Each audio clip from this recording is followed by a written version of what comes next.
What if I told you that one HOA Karen tried to evict me from my own house and ended up losing everything instead? It was supposed to be a quiet university party in my basement to keep the noise down and not disturb the condominium. But Karen, she freaked out. Not only did she call 911, she invented that I was holding people against their will. Suddenly, my house was surrounded by cars, policemen staring at me like I was a criminal, and Karen, with her arms folded, wearing that little smile of victory. Only, she hadn't counted on the security camera unmasking everything. I just wanted to have a party, that's all, a normal university party, the kind that everyone has done or been to once. No big deal. The plan was simple. Call up some friends, put up some nice lights, fill the fridge with cheap beer, and blast the music loud enough to get the crowd going, but without turning the neighborhood into an uncontrolled rave. And of course, use the basement to isolate the noise and not disturb anyone. But I had forgotten one small detail, Karen from the HOA. She was the kind of woman who could bother you even with the air you breathed. You know, that neighbor who feels like she owns the street, the one who knows all the rules of the condominium as if she wrote them herself, the one who has a personal hatred of anyone who seems to be enjoying themselves? That was her. And I tried to be discreet. I did everything according to the rules. I started the party early, warned people not to make a mess in the street, put a makeshift sign on the door asking people not to shout. But it seems that Karen has an internal radar for moments of other people's happiness. Because less than an hour into the party, there she was. First, she started off lightly. She appeared in my yard with her arms crossed like a general ready to give orders and stared. I swear I could feel her negative energy from there. She looked as if she had caught a crime in progress. This time I ignored it. I didn't even give a damn. I just got on with my life, talking, laughing, drinking. But Karen doesn't like being ignored. In the middle of the party, out of the blue, the doorbell rings. I thought, oh, there must be more people coming. But when I open the door, I find her standing there, holding a cell phone in her hand and looking like she's already got a police report lined up. This music needs to go down. Now, she said, with that tone that only people who think they're in charge of everything use. I rolled my eyes, trying not to lose my temper. I already knew that giving in wouldn't help, because this kind of person doesn't just want you to turn the music down, they want to see you defeated. They want to know that they controlled you. But as I wanted to avoid a fight, I signaled the guys to turn the music down. Fine. She stared at me for a second, perhaps disappointed that I didn't react, and then turned on her heels and left. I thought, okay, problem solved. Oh, how naive I was. 5 minutes later, all hell broke loose. First came the sirens. I was in the basement when I heard the noise outside. A commotion, muffled screams, heavy footsteps. I ran up the stairs, and when I reached the living room, I saw the red and blue lights flashing through the window. My heart leapt. Police. I opened the door and found 3 cars parked in front of me. 3. As if my house was a clandestine captivity or an international trafficking base. Behind them, Karen, arms crossed, a satisfied smile on her lips, watching everything as if she had won an Oscar for Best Dramatic Performance. One of the policemen, a tall guy who looked like he couldn't take this kind of call anymore, looked at me and got straight to the point. We've received a report that people are being held against their will at this address. For a second, I thought I'd heard wrong. I looked around as if the universe itself could confirm that this was really happening. What? The policeman didn't repeat. He just stared at me, waiting for an answer. And that's when it hit me. Karen hadn't simply complained about the noise. She hadn't asked for the music to be turned down. No. She had called 911 and told them that I was keeping people trapped in my basement. I felt a mixture of shock and anger surge through my body. It was so absurd that if it hadn't been for my own life at stake, I would have laughed. "Look, officer, I'm having a party. There are people in the basement because it's the most isolated part of the house, but nobody is being held against their will. You can check it out." The officers exchanged glances. Some seemed to realize how crazy the situation was, but the complaint had been made, so now they had to investigate. They went in, passed through the people, went down to the basement. Everyone stood still, confused, some even laughing at the bizarre situation. When the police returned, their faces said it all. "There's no one under arrest here." Karen didn't like that at all. Suddenly, the victorious smile disappeared, and she moved on to the second phase of the plan, pretending she was just worried. But I heard screams." She raised her voice, trying to force an emotion that even she couldn't believe. "Someone might be afraid to talk." One of the policemen turned to me. I gave him the same exhausted look. "Look, if you want to ask anyone here, feel free," I said, already fed up. They did. They asked two random people from the party, who obviously said they were there because they wanted to be. The policemen were clearly impatient. "Ma'am, the report was false. That's a crime." Karen's face turned red. She mumbled something, looked at me as if I were the villain in the story, and in the end, just turned and marched back home without saying another word. The policeman apologized for the confusion and left. I went back inside, trying to get back into the party mood, but the truth was, that episode had sucked all the fun out of the evening. And the worst thing of all, I knew it wouldn't stop there. The next day, I woke up with a headache that I didn't know whether it was from the hangover or the sheer anger that had built up. 911 at my door because of a false report. And this woman still got away with it. I got out of bed, grabbed a coffee, and went to look out of the window at the street. And there she was, as if nothing had happened. Karen was in her backyard, watering the plants in her bathrobe, as if she hadn't tried to throw me in jail the night before. The serenity of a criminal. I knew it wouldn't end there. That kind of person can't accept defeat. If she couldn't screw me over with the police, she was going to try something else. And I didn't have to wait long. That afternoon, while I was doing the dishes, the sound of wheels on the asphalt caught my attention.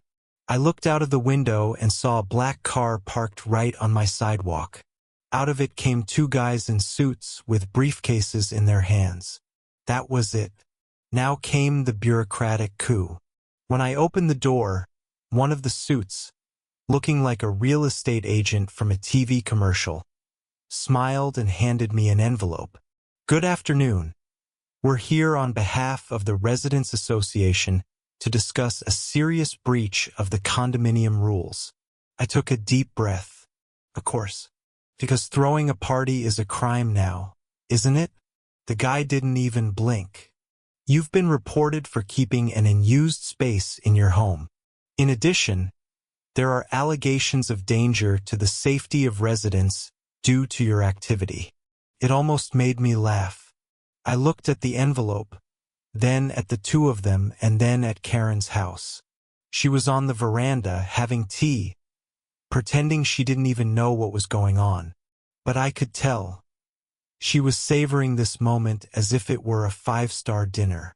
I picked up the papers and started reading. It was a formal notice from the HOA informing me that my basement was being considered an irregular space because it hadn't been registered on the house plan. That's a joke, right? The suit kept his face neutral. If there is no regularization within 30 days, a daily fine of $500 will be imposed, in addition to the possibility of legal action. There you go. I had entered the real circus of bureaucracy. Karen hadn't managed to screw me over with the police, so now she was trying to suffocate me financially. And the worst part? The HOA could really make my life difficult. They didn't have the power to rule my house like a government, but they could create fines until I gave up fighting. I closed my eyes for a moment, trying to stay calm. Fine. Can I appeal? The suit gave a mechanical smile. Of course you can. The next committee meeting is in 2 weeks. You can present your defense there. Good. 2 weeks to try and reason with a group of people who were probably already on her side. Perfect. As soon as they left, I took out my cell phone and started researching. I discovered that yes, some residents' associations really can impose fines for unregistered structures if they're within the rules, but at the same time, my basement was part of the original construction of the house. So how on earth could it be illegal? I decided to go to the town hall to get a copy of the original plan for my house. The woman at the counter, a lady who looked like she had dealt with desperate people before, took the papers and looked at me with a certain weariness. Hua, Zai? HOA? I confirmed, sighing. She went to an old filing cabinet, rummaged around a bit, and came back with a bunch of yellowed papers. She handed me one and pointed to one of the pages. Here, the original plan of the house. And look at that. She smiled. The basement already existed when the house was built. I almost jumped for joy. I took the copies, thanked her, and went home with a plan. The next day, I went to the HOA office and handed in the paperwork. The woman at reception looked me up and down before taking the documents and telling me that I would hear back in up to 10 working days. Because of course, nothing is ever simple. And as I expected, Karen wasn't going to accept this turn of events easily. That night, while I was in the kitchen, I heard a strange noise coming from the front of the house. I went to the window and saw Karen standing there with a flashlight in her hand, examining my house like a detective trying to find some hidden crime. I opened the door wide, and she jumped. May I ask what you're doing in my yard? She forced a smile. Just checking neighborhood security, you know? After what happened, I need to make sure everyone is safe. The audacity. You mean after your fake call to the police? Her face hardened. Well, some people prefer to act before something dangerous happens. I felt like screaming, but I just took a deep breath. Good. Then you can go home now, 'cause everything is safe here. She hesitated for a second but then took a step back and returned to her territory, still looking like she had a card up her sleeve. I knew she wouldn't stop there, and I was right. The days passed, and the HOA remained absolutely silent. No emails, no calls, nothing. But I knew it wasn't because they'd given up. It was because they were cooking up some new stunt. And Karen? Well, Karen was acting strangely civilized. She didn't stare at me with that hateful look. She didn't show up in my yard making absurd excuses. And most frightening of all, she wasn't complaining about anything. It was a clear sign she was up to something. And I didn't have to wait long to find out what. One Saturday morning, I woke up to a strange noise. It wasn't a siren. It wasn't the police this time, thank goodness. But there was something going on outside. I went to the window and saw a group of men standing right in front of my house. They were wearing City Hall uniforms and were examining my garden, pointing to the side of the house and discussing something. Ah, that's it. I put on a t-shirt, slippers, and went outside. Can I help you? One of the men looked at me with a tablet in his hand, as if he was about to give me a ticket for existence. We're here to carry out an inspection. There has been a report of structural irregularities in this residence. I closed my eyes for a second. Karen's voice echoed in my head without her even needing to be there. If I can't win, I'll drown you in red tape. What kind of irregularity? I asked, running out of patience. The man shrugged. We need to do a full assessment before we can determine, But from what we have here, there are reports of unregulated electrical installations in the basement, a risk of infiltration, and possible damage to the structure of the house. It was an attack from all sides now. In addition to the HOA, the city council was also on my tail. Of course, I already knew where the complaint had come from. Should I have been surprised? Not at all. They came in, analyzed everything, checked wires that had been there since the world was a world, knocked on some walls as if they were looking for a hidden body, and left saying they were going to make a detailed report. Translation: if the HOA couldn't bend me over with fines, they were going to try to drown me in fees and official bureaucracy. Great, I muttered, locking the door after they left. I walked over to the living room window, and there she was, Karen, standing on the sidewalk, sipping a coffee as if she were casually enjoying the morning sun, but clearly waiting to see my reaction. I stared back. She smiled, the satisfied smile of someone who was sure she was in control of the situation. The most annoying part of it all? She didn't have to say anything. The message was clear. You're not going to win. The HOA's reply arrived 3 days later. They informed me that as an act of good faith, they weren't going to impose the fine of $500 a day just yet, but that I needed a technical report proving that the basement didn't pose a structural risk. In other words, I now needed to pay an engineer to state the obvious. Of course, the goal wasn't safety. The goal was to get me to give up. They wanted to make me spend time, money, and patience until I simply gave up. Well, I wasn't going to. I went to an engineer, paid for the report, did everything right, and when I handed in the papers at the HOA, the woman at the front desk looked at me with a dry smile and said, "We'll need to review this at our next meeting." Oh yes, the damn meeting. 2 weeks later, there I was. The HOA meeting was being held at the home of one of the committee members, who ironically seemed to need a lot more supervision than I did. The living room smelled musty, and I swear I saw a mouse running around near the kitchen. But of course, it was my basement that was the real danger, right? Karen was sitting at the head of the table like a queen on a throne, surrounded by her faithful subjects.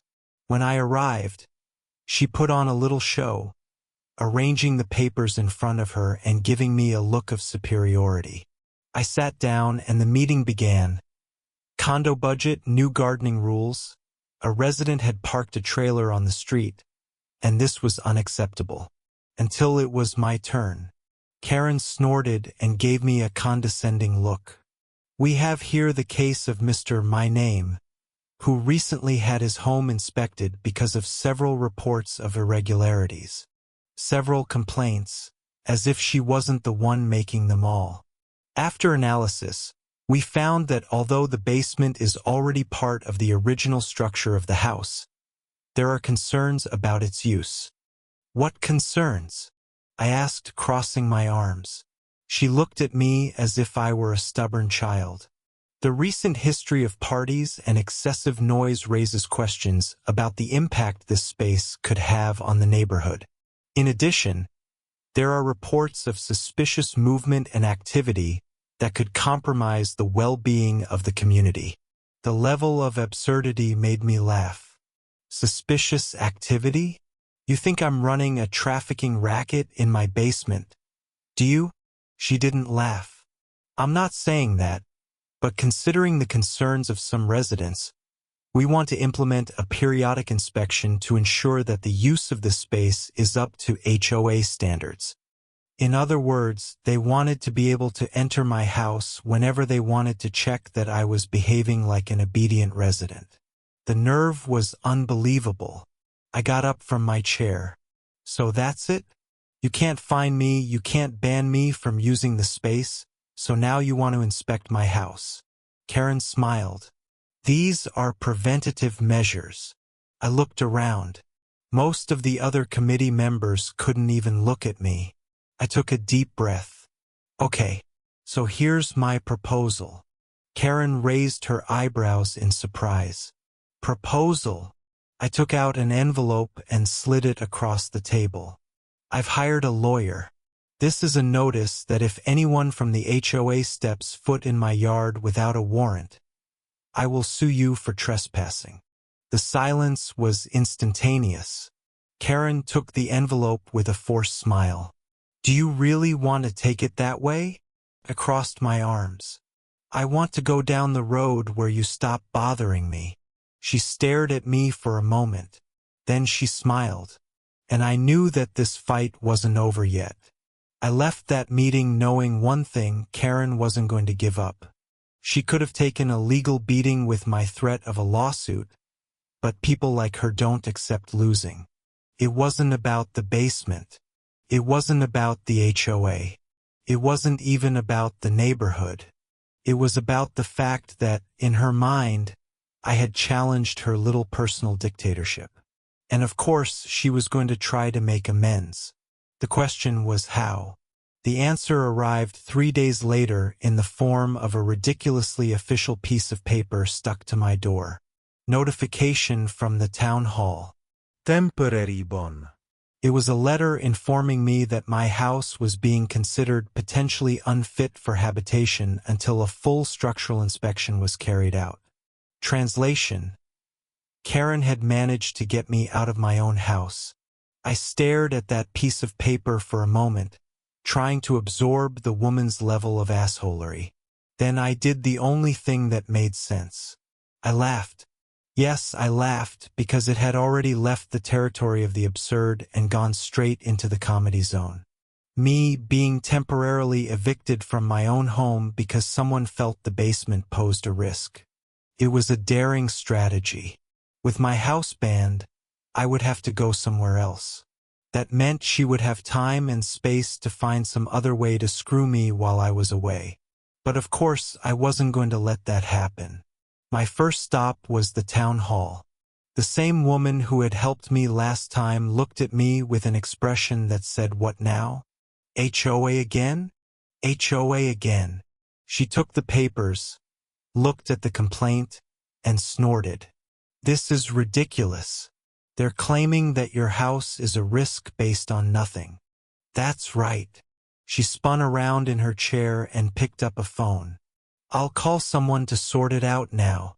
Minutes later, a man in an ill-fitting suit appeared. He was an inspector from the prefecture. He picked up the interdiction paper and looked at it with a "I can't believe I'm wasting time on this" face. "Right.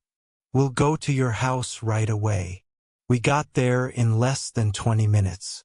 And guess who was on the sidewalk, casually watering the plants as if she wasn't expecting this inspection? That's right, Karen. She pretended to be surprised to see me with the inspector. "Oh, what a coincidence. I was just talking to some neighbors about the importance of maintaining the structural safety of the houses around here." The inspector didn't even answer. He just walked in with me and started his inspection. He walked around the rooms, looked at the walls, checked the basement, and made some notes. When he went back upstairs, he looked tired. "I don't know who filed this complaint, but there's absolutely nothing wrong with your house. This was a waste of time. So, can I stay?" He snorted. "I'm going to fill out the papers right now to overturn this ban. And if you want my advice, it might be worth filing a formal complaint against whoever made this false report." I looked at the window. Karen was still there, trying to disguise the fact that she was paying attention to the conversation. I smiled. "Oh, you're damn right I will." 2 hours later, my house was officially free of the ban, and I had in my hands a copy of the inspector's report proving that the whole thing had been a low blow. And now it was my turn to act. I took out my cell phone and did exactly what the inspector suggested. I filed a formal complaint against Karen with the town hall. But I didn't stop there. I made sure to attach all the documents proving the continuous harassment I had been suffering. The false call to the police, the invented fines, the attempted invasion by the HOA, and now the completely unfounded ban. I sent everything to the city's legal department. And as the cherry on top, I got in touch with a lawyer who specializes in the abuse of power by housing associations. He listened patiently and then said something that made my day. It looks like we have quite a case of harassment and misuse of public resources here. Now things were going to get good. The consequences were not long in coming. 2 weeks later, I received a formal email from the city informing me that Karen was being investigated for false reporting and abuse of authority within the HOA. And a few days after that, even better news, the entire HOA was under audit. After all, if Karen was using the system to screw with my life, who's to say she hadn't done the same to other people? And then came the final blow. 2 weeks later, I received the best news of all. Karen had been removed from the HOA. Yes, removed. After years of calling the shots, controlling every inch of the neighborhood as if it were her personal property, she had finally been ousted. The audit revealed that she was using her position for her own benefits, including diverting money from the budget to personal projects. Read, her pool and that wonderful deck that no one remembered approving. And the best part? Since I was one of the main whistleblowers, the HOA sent me a formal letter apologizing for the abuse I suffered. Oh, and they also canceled any fees or fines they had put in my name. Not bad for someone who, a few weeks earlier, had almost been kicked out of his own house. And Karen? Well, she's disappeared. Literally. One day, I woke up and saw a removal truck in front of her house. She didn't say goodbye to anyone. She didn't make a fuss. She didn't attract attention. She just disappeared from the neighborhood. Like a soap opera villain whose ending is so humiliating that they don't even get a decent last scene. The neighborhood finally had peace. The basement continued to be my place for parties and meetings with friends, without any crazy HOA trying to kick me out. And I learned a big lesson. If a Karen tries to screw with you, be patient, because in the end, they always screw themselves. Karen thought she could control the entire neighborhood, but in the end, she destroyed herself. Justice was served, and peace was finally restored. If you enjoyed this insane story, don't forget to like, subscribe, and hit the bell, because trust me, you won't want to miss what's coming next.